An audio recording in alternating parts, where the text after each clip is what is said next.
Wahai manusia, bertakwalah kalian kepada Rabb kalian yang telah menciptakan kalian dari satu diri, dan darinya Allah menciptakan pasangannya, dan daripada keduanya Allah memperkembangbiakan laki-laki dan perempuan yang banyak.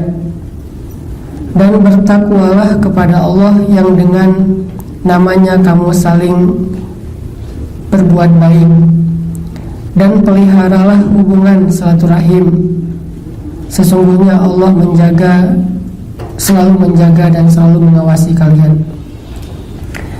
Nah, teman-teman, di ayat ini Allah Subhanahu wa taala menyampaikan kepada kita tentang bahwa pernikahan itu adalah takdir Allah Subhanahu wa taala. Jadi punya pasangan itu takdir Allah sendiri yang telah menjadikan sunnatullah atau hukum alam bahwa segala sesuatu itu diciptakan azwajan, berpasangan. Dan itu bukan cuman malam siang atau timur barat, gelap terang dan segala macam, termasuk manusia yang secara derajat di antara makhluk paling tinggi, yang paling istimewa.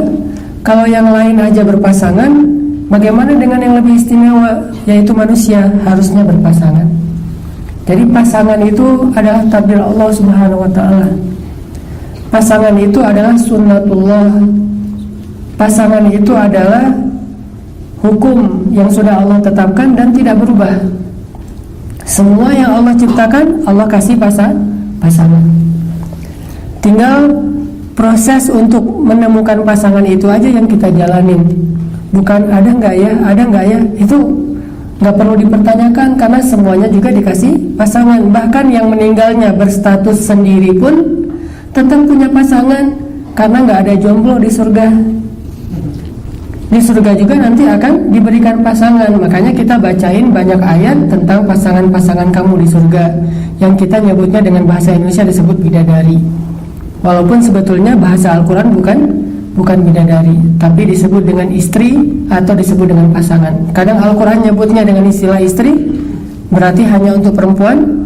Kadang Al-Quran menyebutnya dengan istilah pasangan, berarti bisa laki-laki bisa perempuan. Yang jelas di surga itu ada pasangan, kalaupun dia meninggal dalam status masih sendiri, kalau dia udah balik. Kecuali meninggalnya belum balik. Belum balik itu berarti belum mukallaf. Kalau belum mukallaf tidak berlaku hukum-hukum syariat, tapi berlaku rahmat Allah. Kalau hukum syariat belum berlaku, kayak misalnya tidak ada kewajiban, tidak ada tanggungan, tidak ada pahala, tidak ada dosa, namanya juga belum balik, belum mukallaf. Kalau dia udah meninggal dalam status balik, maka dia mukallaf, maka Allah Subhanahu wa taala pasti memberikan jaza atau ajr, balasan. Dan salah satu di antara jaza yang Allah janjikan itu adalah pasangan. Jadi pasangan adalah hukum sunnatullah. Kalau nggak dapat di dunia, pasti dikasih di surga. Jadi nggak ada satupun hamba Allah yang mukallaf atau balik yang berstatus sendiri selama-lamanya, tuh nggak ada. Kayak misalnya yang perempuan paling sempurna yang meninggalnya status sendiri kan ada 2 dari 4 perempuan kan, Asiyah sama Maryam. Kalau Asiyah meninggalnya nggak mungkin nanti di surga bareng Firaun, pasti dah pisah kan selama-lamanya. Nanti Asiyah Allah berikan pasangan, siapa? Allahu a'lam. Walaupun ada hadis dhaif adalah Rasulullah, tetapi Allahu a'lam, yang jelas dikasih pasangan. Begitu juga Maryam, perempuan Azra itu artinya perawan seumur hidup, suci. Kalau bahasa orang Inggrisnya mungkin Saint gitu ya, Saint Mary. Bahasa Arabnya Maryam al-Azra, Maryam suci. Dia tidak disentuh oleh laki-laki, bahkan yang sah sekalipun. Kalau kita periksa list kontaknya di handphone Maryam tuh, laki-laki cuma ada 2 loh. Ayahnya Imran sama pamannya Zakaria doang. Yang lain semuanya cewek. Kalau kita, laki-laki semuanya cewek, yang cowok cuma ayahnya doang gitu, yang cewek misalnya. Atau lihat followersnya, cewek semua misalnya, atau 60% cewek gitu. Sebaliknya juga gitu. Kalau Maryam, list kontaknya followers yang laki-laki cuma 2, ayahnya Imran sama pamannya Zakaria. Nanti kalaupun punya anak tambah 1 followers yaitu Isa alaihissalam.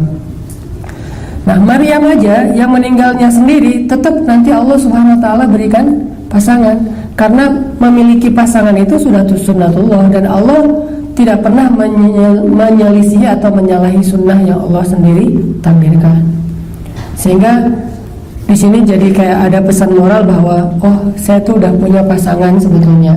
Udah ditulis tuh di Lauhul Mahfuz, ditulis di dalam kitab takdir saya. Si fulan, kan kita dulu waktu saya atau teman-teman yang lain lah, dulu waktu sekolah kan suka nulis-nulis nama gitu kan, di dinding, di bangku, di kursi, atau di papan tulis. Tiba-tiba kalau kita masuk ke kelas duluan, teman-teman belum pada datang, nulis sendiri love siapa, Susi sama Susanto misalnya nih, Susanti, Susanto misalnya. Sampai saking kita senang nulis nama pasangan, ke Jabal Rahmah itu paling banyak nama Indonesia loh. Nama paling banyak saya periksa di Jabal Rahmah pasti Budi, Anto, pokoknya nama-nama Indonesia tuh. Jarang ada namanya Muhammad atau Yusuf gitu, jarang. Orang Arab nggak suka nulis di situ. Kalau kita banyak tuh pas naik ke Jabal Rahmah namanya Indonesia semua. Kita lebih suka menulis nama kita di Jabal Rahmah. Kalau orang Arab lebih suka menulis namanya di kartu undangan. Nah, artinya kita kan nulis-nulis sendiri dengan dengan hasrat kita, dengan harapan kita, dengan nafsu kita. Kadang kalau bahasa kasarnya, sebetulnya tulisan kayak gitu tuh udah ada di Lauhul Mahfuz. Kita aja yang belum baca. Udah diukir sama Allah tulisan itu. Bukan di papan tulis kelas, bukan di bangku sekolah, bukan di dinding, bukan di tembok, bukan di buku diary, bukan di Jabal Rahmah, tapi di Lauhul Mahfuz udah ditulis namanya. Dan itu salah satu di antara ketetapan Allah yang sudah Allah tetapkan bahkan ketika Allah awal menciptakan kita.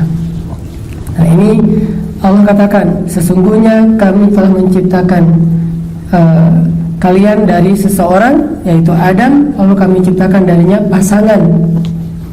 Lalu dari pasangan itu kami perkembangbiakan laki-laki dan perempuan. Artinya terus saja hukum kayak gitu dari mulai Adam Hawa berlaku terus sampai hari kiamat. Kalau enggak, kalau sampai di stop, berarti tidak ada perkembangbiakan. Perkembangbiakan ini menunjukkan bahasa lain dari bahwa pasangan itu akan terus ada sepanjang kehidupan di dunia. Sehingga kita tidak perlu khawatir ketukar. Ini yang bisa bikin kita kadang-kadang ikhtiarnya ya, apa ikhtiarnya? Usahanya kadang-kadang suka salah gara-gara kita nggak yakin dengan poin ini nih. Kalau kita yakin sama poin ini, pasti ikhtiar kita akan lebih terjaga, nggak akan sampai break the line. Kenapa orang melanggar syariat dalam mencari rezeki yang halal? Karena dia nggak yakin kalau rezeki itu di tangan Allah. Kalau dia yakin rezeki itu di tangan Allah, ngapain dia harus melanggar? Allah kan tetap ngasih tanpa harus melanggar. Justru gara-gara kita melanggar, Allah nanti akan memutarbalikan sesuatu yang baik yang harusnya jadi jatah kita jadi sebuah musibah. Nah, ada orang yang melanggar ikhtiar yang halal dalam mencari rezeki, itu pasti penyebabnya karena dia nggak yakin rezeki itu Allah yang kasih, ada di tangan Allah, Allah yang menjamin. Makanya dia ketika ngerasa kayak nggak ada harapan, kayak banyak kesulitan, dia pun mencampakkan batasan-batasan agama Allah dan mencari sesuatu yang menurut logika dia akan bisa dia dapetin, walaupun itu melanggar. Begitu juga jodoh. Kalau orang melanggar, kalau orang khawatir sampai nanti kalau keduluan orang lain, nanti kalau misalnya ternyata jadian sama si dia atau siapa misalnya, sehingga kita menggunakan cara-cara yang tidak Allah ridhoi. Salah satu caranya adalah main belakang. Main belakang itu menggunakan sihir atau dukun segala macam. Nah, ini berarti kita nggak yakin dengan takdir Allah bahwa pasangan itu udah ditulis sama Allah. Kalau waktu kecil dulu suka kayak ngitung-ngitung gitu, nama dia hurufnya berapa, terus nama kita kalau nggak nyambung dipaksa-paksain, ujung-ujungnya nyambung aja pokoknya, gimana caranya. Ini pemaksaan takdir. Pernah gak sih dulu nulis nama di papan tulis? Atau hitung-hitung angka atau huruf gitu? Saya dulu pernah, dan gak ada yang berhasil. Yang ditulis waktu masa-masa SMP, SMA gitu gak ada yang berhasil. Ternyata semua ramalan, semua logika, semua hitung-hitungan itu nggak ngaruh, nggak, termasuk kayak horoskop. Kita, oh ini zodiak dia apa, dia sionya apa, terus apa, baca setiap hari, setiap minggu. Oh minggu ini lo mending nggak usah datang ke rumah dia daripada ramai gitu. Justru ramainya gara-gara nggak datang misalnya. Atau ada aja, terus dicoba diramal. Oh minggu ini bakalan bahagia, ada kejutan datang dalam kehidupan kamu soal masalah percintaan. Kalau baca kayak ramalan gitu kan, yang pertama dilihat kan selain keuangan, percintaan kan, itu langsung dibaca, wah ditafakuri, ditadaburi, diulang-ulang, hampir dibaca dalam sholat gitu, saking semangatnya gitu, diulang-ulang. Quran susah dihafal, kalau itu hafal banget. Nah ini berarti kita nggak yakin bahwa pasangan kita itu udah ditulis di papan tulis takdir di Lauhul Mahfuz, udah ditulis, nggak akan ketukar. La ilaha illallah Muhammadun Rasulullah alaihi salatullah wa alihi wal ahibba. La ilaha